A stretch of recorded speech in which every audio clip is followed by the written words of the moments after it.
Assalamualaikum warahmatullahi wabarakatuh. Perkenalkan, nama saya Jim Andriansa dengan NIM A2 190093, yang dimana saya kali ini akan menjelaskan materi tentang penerapan etika profesi dalam penggunaan teknologi informasi di lingkungan masyarakat. Makalah ini ditujukan untuk memenuhi ujian akhir semester dari mata kuliah etika profesi. Baik, yang pertama pada bab 1 pendahuluan. Yang pertama adalah latar belakang, yang dimana perkembangan ilmu pengetahuan dan teknologi yang berkembang pesat seolah menjadi kebutuhan penting bagi manusia dan masyarakat. Perkembangan zaman yang diiringi kemajuan teknologi mendorong kita untuk senantiasa berupaya meningkatkan kemampuan dalam hal penguasaan teknologi informasi. Namun secara tidak langsung telah mengubah nilai-nilai moral masyarakat karena maraknya penyalahgunaan teknologi informasi dan komunikasi. Sangat disayangkan internet misalnya yang saat ini sering disalahgunakan, seperti banyaknya kejahatan cyber yang terjadi, berbagai pembajakan, dan kasus-kasus lainnya. Dalam hal ini kita harus memperhatikan kode etik dalam profesi IT. Kode etik adalah sistem norma, nilai, dan aturan profesional ditulis secara tegas menyatakan apa yang benar dan baik dan apa yang tidak benar dan tidak baik bagi profesional. Selanjutnya ada rumusan masalah. Adapun rumusan masalah pada permasalahan makalah ini adalah: yang pertama, apa pengertian etika profesi? Yang kedua, bagaimana etika profesi dalam bidang teknologi informasi? Yang ketiga, bagaimana penerapan etika profesi teknologi informasi dalam lingkungan masyarakat? Selanjutnya ada tujuan penulisan.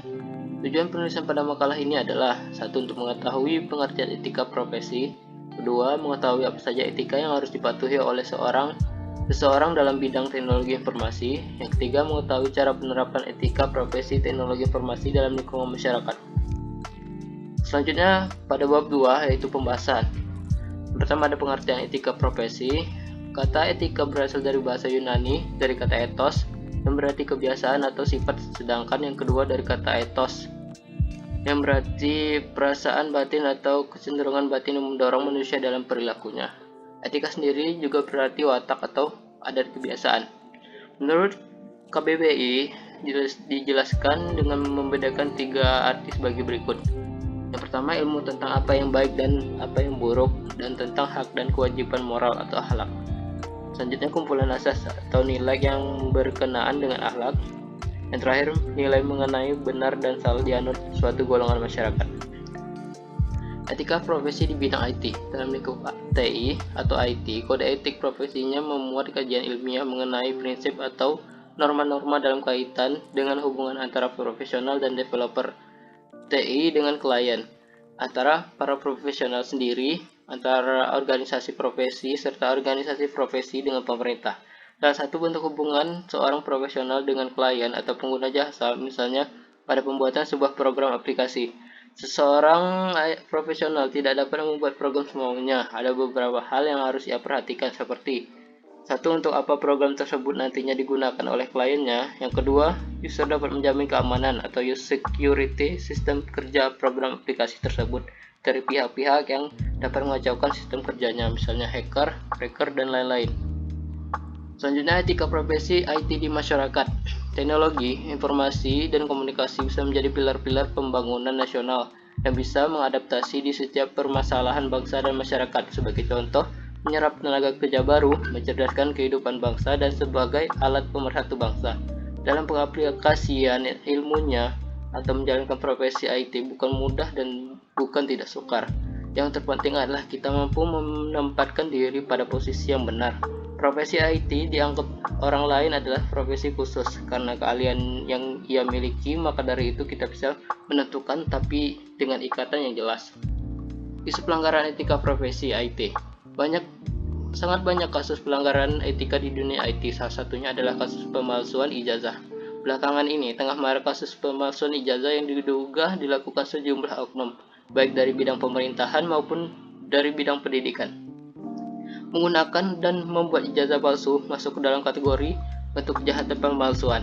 Dalam perkembangannya, dari berbagai macam tindakan pemalsuan tersebut, tindak pidana pemalsuan surat mengalami perkembangan yang begitu kompleks. Jika dilihat dari objek yang dipalsukan yang berupa surat, maka dapat diartikan secara luas. Salah satunya adalah ijazah yang merupakan bagian dari surat yang berhubungan dengan aktivitas masyarakat sehari-hari. Ancaman hukum. Berbagai macam tindakan pidana pemalsuan surat adalah salah satu tindakan pidana pemalsuan ijazah. Pemalsuan ijazah dapat dimasukkan sebagai bagian dari tindakan pidana pemalsuan surat. Hal ini dikarenakan pengertian ijazah yang terdapat dalam Undang-Undang Nomor 20 Tahun 2003 tentang Sistem Pendidikan Tinggi yang menyatakan perseorangan, organisasi, atau penyelenggara pendidikan tinggi yang tanpa hak dilarang memberikan ijazah.